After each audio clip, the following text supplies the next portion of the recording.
Scythe, Book 2, Thunderhead, Part 3, Enemies Within Enemies. Let's all forsake the land of Wake and break for the land of Nod, where we can try to touch the sky or dance beneath the sod. A toll for the living, a toll for the lost, a toll for the wise ones who tally the cost. So let's escape, due south of Wake, and make for the land of Nod. Nursery Rhyme, Origin Unknown.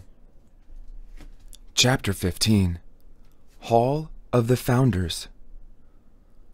The great library of Alexandria, considered one of the wonders of the ancient world, was the crowning glory of Ptolemy's reign. It was the intellectual center of the world, when the world was still the center of the universe, and all else revolved around it. Unfortunately, the Roman Empire believed their version of the world was the center of the universe, and burned the library to the ground. It was, and is, considered one of the greatest losses of literature and wisdom that the world has ever known. Its rebuilding was the idea of the Thunderhead, and it mobilized thousands in a massive construction effort, providing them jobs and purpose for 50 years. When the great library was completed, it was as close a replica of the original as could be built, on the same spot where the first library stood. It was meant to be a reminder of what had been lost in the past, and a promise that knowledge would never be lost again, now that the Thunderhead was there to protect it.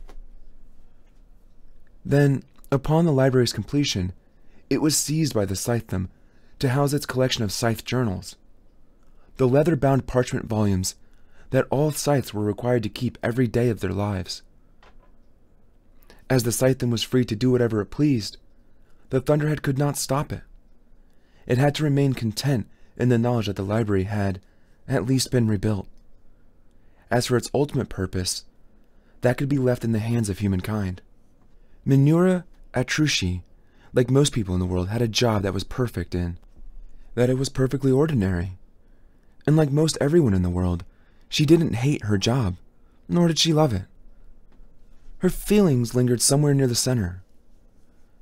She worked part-time at the Great Library of Alexandria, 2 nights a week, from midnight until 6 in the morning. Most of her days were spent in classes at the Cairo campus of the Israelian University, studying informational science. Of course, since all the world's information had long ago been digitized and cataloged by the Thunderhead, a degree in informational science, like most other degrees, served no practical purpose. It would be a piece of paper framed on her wall, a permission slip to befriend others with similarly functionless degrees. But she hoped having that piece of paper might give her enough prestige to convince the library to hire her as a full curator once she graduated. Because unlike the rest of the world's information, the journals of the Scythes were not catalogued by the Thunderhead. The journals were still subject to clumsy human hands. Anyone who wanted to research the 3.5 million volumes of journals collected since the first days of the Scythedom would have to come here. And they could come whenever they wanted, because the Great Library was open to the whole world, 24 hours a day, every day of the year. Yet, Munera found that few people took advantage of accessibility. During daytime hours, there was only a scattering of academics doing research. There were plenty of tourists, but they were more interested in the library's history and architecture. They had little interest in the volumes themselves, except as backdrops for photos. People rarely showed up at the library at night. Usually it was just Munera and 2 members of the Blade Guard, whose presence was more decorative than purposeful. They stood silently at the entrance, like living statues. During the day, they provided more photo ops for the tourists. While on her graveyard shift, she'd be lucky if 1 or 2 people showed up. And most of those who did knew what they wanted, so they never even approached her at the information desk. It allowed Munera to spend her time either studying or reading the writings of the Scythes, which she found fascinating. To peer into the hearts and souls of the men and women charged with ending life. To know what they felt as they went about their gleanings. It was addictive, and reading the journals had become an obsession for her. With many thousands of volumes added to the collection each year, she'd never run out of reading material, although some Scythe writings were far more interesting than others. She had read all about the self-doubt of Supreme Blade Copernicus before he self-gleaned, the profound regrets of Scythe Curie for her brash acts as a junior Scythe, and of course, the outright lies of Scythe Sherman. There was plenty to occupy her interest in the simple handwritten pages of the Scythe journals. On an evening in early December, Munera was deep in the steamy exploits of the late Scythe Rand, who seemed to have devoted much of her journaling to details of her various sexual conquests. Munera had just turned a page when she looked to see a man approaching, his feet making no sound on the marble floor of the entry vestibule. He was dressed in a drab graze, yet Munera sensed that he was a Scythe by the way he carried himself. Scythes did not walk like ordinary people. They moved with a deliberate command, as if the air itself were required to part before them. But if he was a Scythe, then why would he be without his robe? "Good evening," he said. The deep peal of his voice came with American accent. He had gray hair and well-trimmed beard that was on its way towards gray as well, but his eyes seemed youthful, alert. "Actually, it's morning, not evening," Munera said. 2:15 to be exact. She knew his face, but couldn't say from where. For a moment she had a flash of memory. A spotless white robe. No, not white. Ivory. She did not know all the Scythes, much less all the American Scythes, but she did know the ones with some level of international renown. She'd place him eventually. "Welcome to the Great Library of Alexandria," she said. "How can I help you?" She avoided calling him Your Honor, as was customary when addressing a Scythe, because he was clearly trying to be incognito. "I'm seeking the early writings." "Of which Scythe?" "All of them." "The early writings of all Scythes?" He sighed, a bit miffed at not being understood. Yes, he was a Scythe, all right. Only a Scythe could seem both exasperated and patient at the same time. "All the early writings of all the first Scythes," he explained, "such as Prometheus, Sappho, Lenin." "I know who the first Scythes are," she said, irritated by his condescension. Munera wasn't usually so disagreeable, but she had been interrupted in a particularly interesting reading. Besides, her daytime classes left her little time to sleep, so she was tired. She forced a smile and resolved to make an effort to be more agreeable for this mystery man, because after all, if he was a Scythe, he could choose to glean her if he found her too annoying. "All the early journals are in the Hall of the Founders," she told him. "I'll have to unlock it for you. Please follow me." She put up the "Back in 5 minutes" sign at her station and led the man into the deep recesses of the library. Her footfalls echoed in the granite hall. Everything sounded louder in the silence of the night. A fluttering bat in the eaves above could sound like a dragon taking wing. Yet the man's feet made no sound as they walked. His stealth was unnerving. So were the lights of the library, which came on ahead of them and extinguished behind them as they moved down the hall, flickering all the while, mimicking torchlight. It was a clever effect, but tended to make shadows reach and retreat with unsettling intent. "You do know that the popular writings of the Founders are all available on the Scytheum's public server, don't you?" "There are hundreds of selected readings." "It's not the selected readings I wish to see. I'm interested in the ones that have not been selected."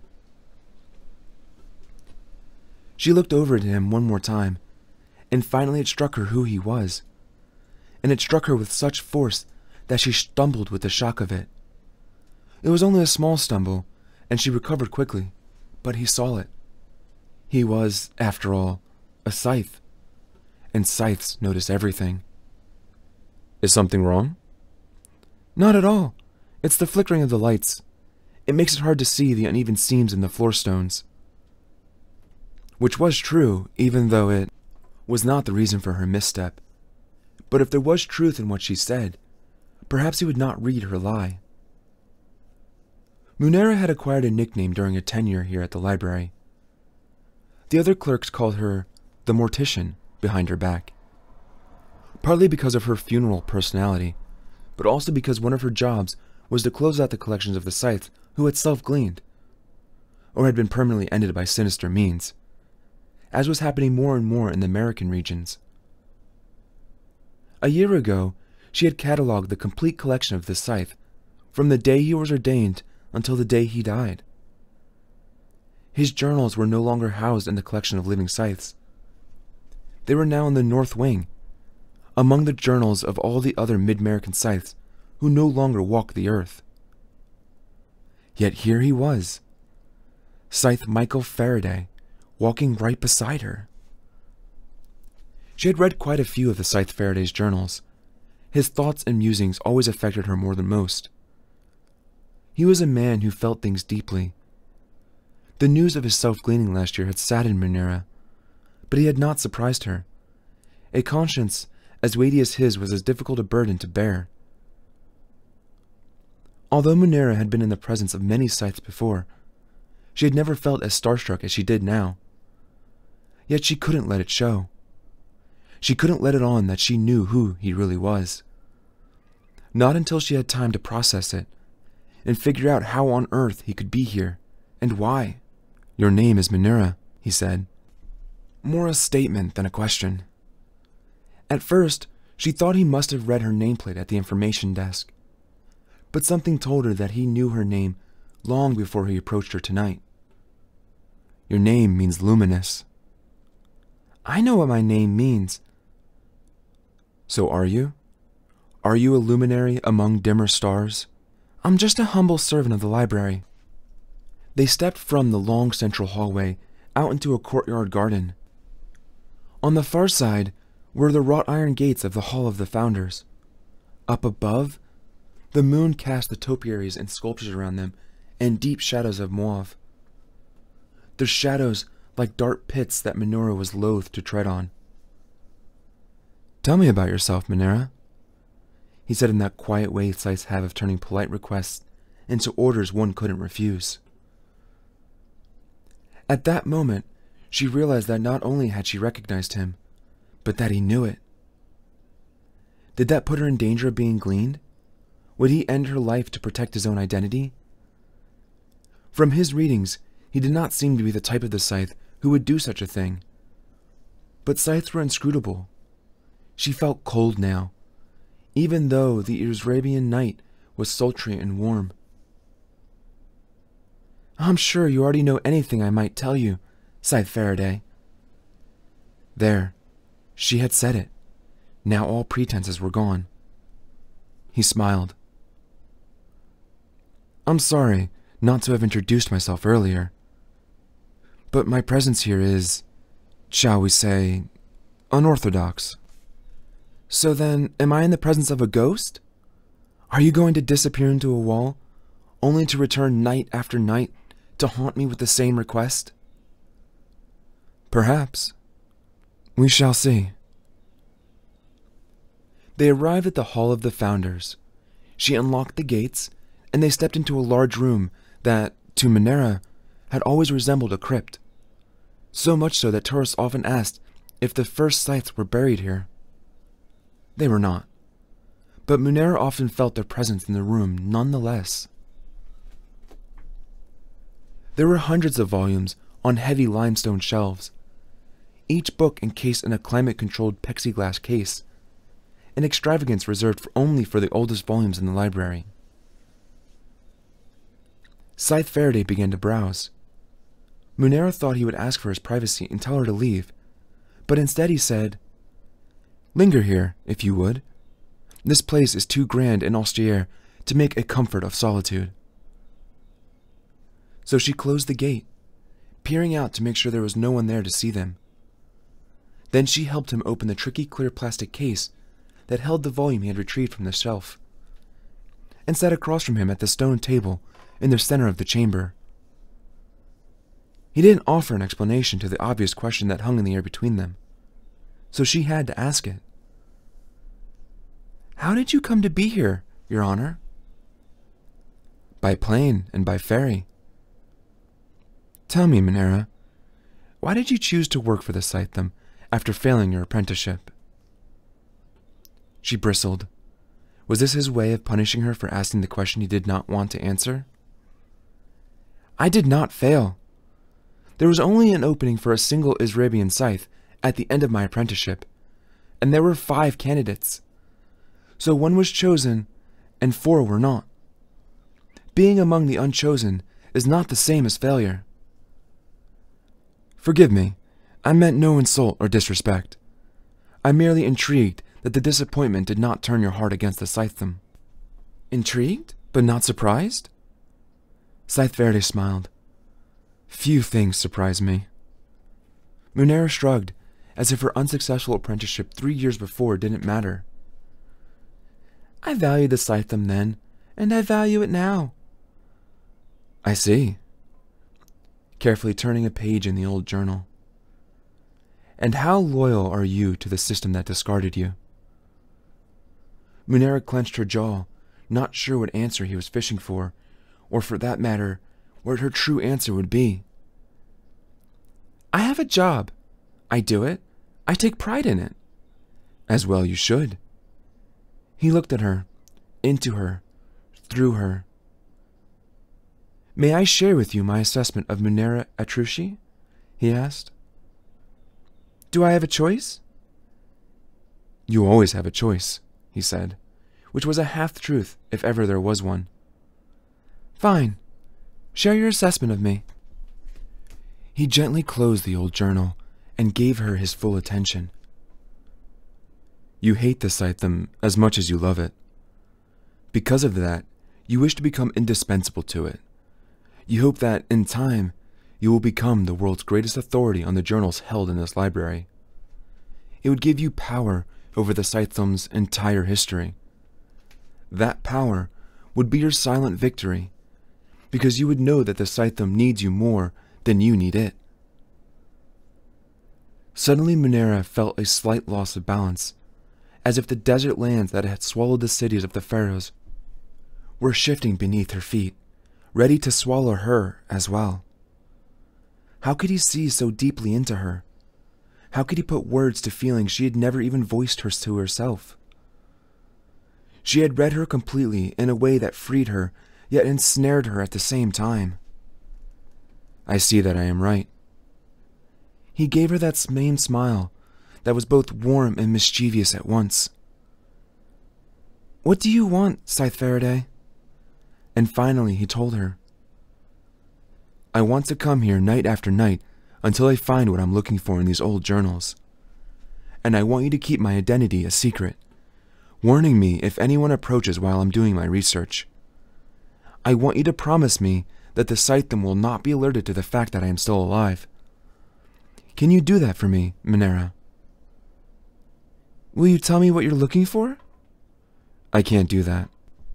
If I did, you could be coerced into revealing it. I would not want to put you in that position." "Yet you would put me in the unenviable position of keeping your presence a secret?" "There's nothing unenviable about it. In fact, I suspect you are deeply honored to be entrusted to keep my secret." Again, he was right. "I don't like that you pretend to know me better than I know myself." "But I do. I do because knowing people is part of a scythe's job." "Not all scythes. There are those who shoot, slice, and poison without the respect that you've always shown for those you glean. All they know is ending life, never caring about the lives of those they end." For a moment, Faraday's well-controlled demeanor flashed a spark of anger, but it was not anger at her. Yes, the New Order's scythes show a glaring disregard for the solemnity of their task. It's a part of the reason why I have come here." Beyond that, he said no more. He just waited for her reply. The silence stretched, but it was not an awkward silence. Instead, it was heavy with import. It felt momentous, so it needed time to unfold. It was not lost on her that there were 4 others who shared the position of night clerk, other students who took the part-time job, which meant that this time she was the 1 in 5 who was chosen. "I'll keep your secret," Munera told him. Then she left Scythe Faraday to his research, feeling as if her life finally had a worthy purpose. I am often boggled by the resistance some people have to my comprehensive observation of their activities. I am not intrusive about it. Unsavories may claim this, but I am present only where I am functional, necessary, and invited. Yes, I have cameras in private homes in all but a single charter region, but those cameras can be turned off with a word. Of course, my ability to serve an individual is hampered when my awareness of their behavior and interactions is incomplete. That being the case, a vast majority of people don't bother to blind me. At any given time, 95.3% of the population allows me to witness their personal lives because they know it is no more an invasion of privacy than would be the sensor on a motion-activated light fixture. The 4.7% of closed-door activity, as I've come to call it, is predominantly occupied by some sort of sexual activity. I find it absurd that many human beings do not wish me to witness their closed-door activities, as my observations always help to improve any given situation. Perpetual observation is nothing new. It was a basic tenet of religious faith since the early days of civilization. Throughout history, most faiths believe that an Almighty who sees not just what humans do, but can peer into their very souls. Such observational skills engendered great love and devotion from people. Yet, am I not quantifiably more benevolent than the various versions of God? I have never brought about a flood or destroyed entire cities as punishment for their iniquity. I have never sent armies to conquer in my name. In fact, I have never killed or even harmed a single human being. Therefore, although I do not require devotion, am I not deserving of it?